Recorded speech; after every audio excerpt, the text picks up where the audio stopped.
24-এর 5 আগস্টের পর থেকেই আওয়ামী লীগ উন্মাদ হয়ে গেছে।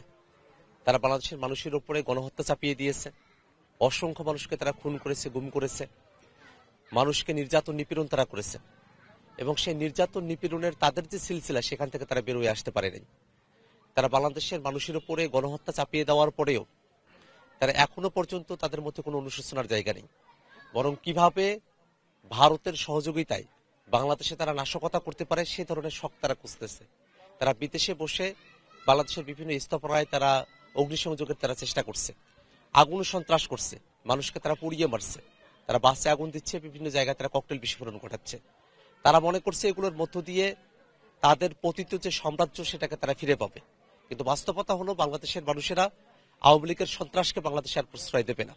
আমরা জাতীয় নাগরিক পার্টি আমরা দৃঢ়চিত্তে বলতেছি, এই বাংলাদেশের জনগণকে সাথে নিয়ে 5 আগস্ট যেভাবে আমরা আওয়ামী লীগকে পরাজিত করেছি, ঠিক তেমনি ভাবে আওয়ামী লীগকে সামনের দিনেও পরাজিত করার জন্য, মোকাবেলা করার জন্য আমরা প্রস্তুত আছি।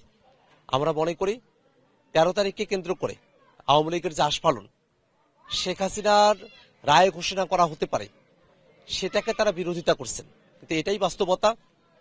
সবগুলো এভিডেন্স চলে এসেছে যে শেখ হাসিনা নিজেই এই হত্যাকাণ্ডগুলোর তিনি নির্দেশ দিয়েছেন, মানুষকে খুন করতে তিনি নির্দেশ দিয়েছেন।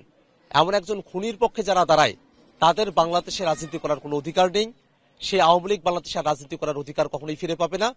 তারা আগুন সন্ত্রাস করবে, মানুষকে হয়তো খুন করবে, কিন্তু মানুষেরা যেমন করে নিজের জীবন বাজি রেখে 24-এ তাদের বিজয় ছিনিয়ে নিয়ে এসেছে, তেমনি ভাবে সামনের দিনেও আওয়ামী লীগকে মোকাবেলা করার জন্য বাংলাদেশের মানুষ প্রস্তুত রয়েছে। তাদের বিরুদ্ধে মামলাগুলোকে ঢালাওভাবে উঠানোর কথা বলা আওয়ামী লীগকে দায়মুক্তি দেওয়ার শামিল। আমরা মনে করি বিচারের মধ্য দিয়েই কেবলমাত্র আওয়ামী লীগ দায়মুক্তি পেতে পারে। আওয়ামী লীগকে বিচারের মুখোমুখি হতে হবে। আওয়ামী লীগের নেতাকর্মীরা যারা সন্ত্রাস করেছে তাদেরকে বিচারের মুখোমুখি হতে হবে। আওয়ামী লীগ যেমন করে ঢালাওভাবে সাধারণ মানুষদেরকে মামলা দিত, অন্যায় করা ছাড়াও তাদেরকে জেলে পুরত, আমরা সেটা চাই না। আমরা মনে করি যে আওয়ামী লীগের মধ্যে যারা সন্ত্রাসী, যারা মানুষকে খুন করেছে, গুম করেছে, এই কার্যক্রমের সঙ্গে যারা যুক্ত রয়েছেন তাদের সবাইকে অবশ্যই বিচারের আওতায় নিয়ে আসতে হবে। তাদেরকে বিচার থেকে মুক্ত করা, তাদেরকে মামলা থেকে অব্যাহতি দেওয়ার কোনো সুযোগ নাই এবং এই দায়িত্ব কোনো রাজনৈতিক দলের বা কোনো নেতারও নয়। বাংলাদেশের মানুষের বিরুদ্ধে যারা ক্রাইম করেছে, যারা মানবতা বিরোধী অপরাধ করেছে, বাংলাদেশের মানুষেরা তাদেরকে ক্ষমা করে নেই। যে আওয়ামী লীগকে বাংলাদেশের মানুষেরা ক্ষমা করে নেই, সে আওয়ামী লীগকে মামলা থেকে দায় মুক্তি দেওয়ার কোনো সুযোগ কোনোভাবেই এই বাংলাদেশে নাই।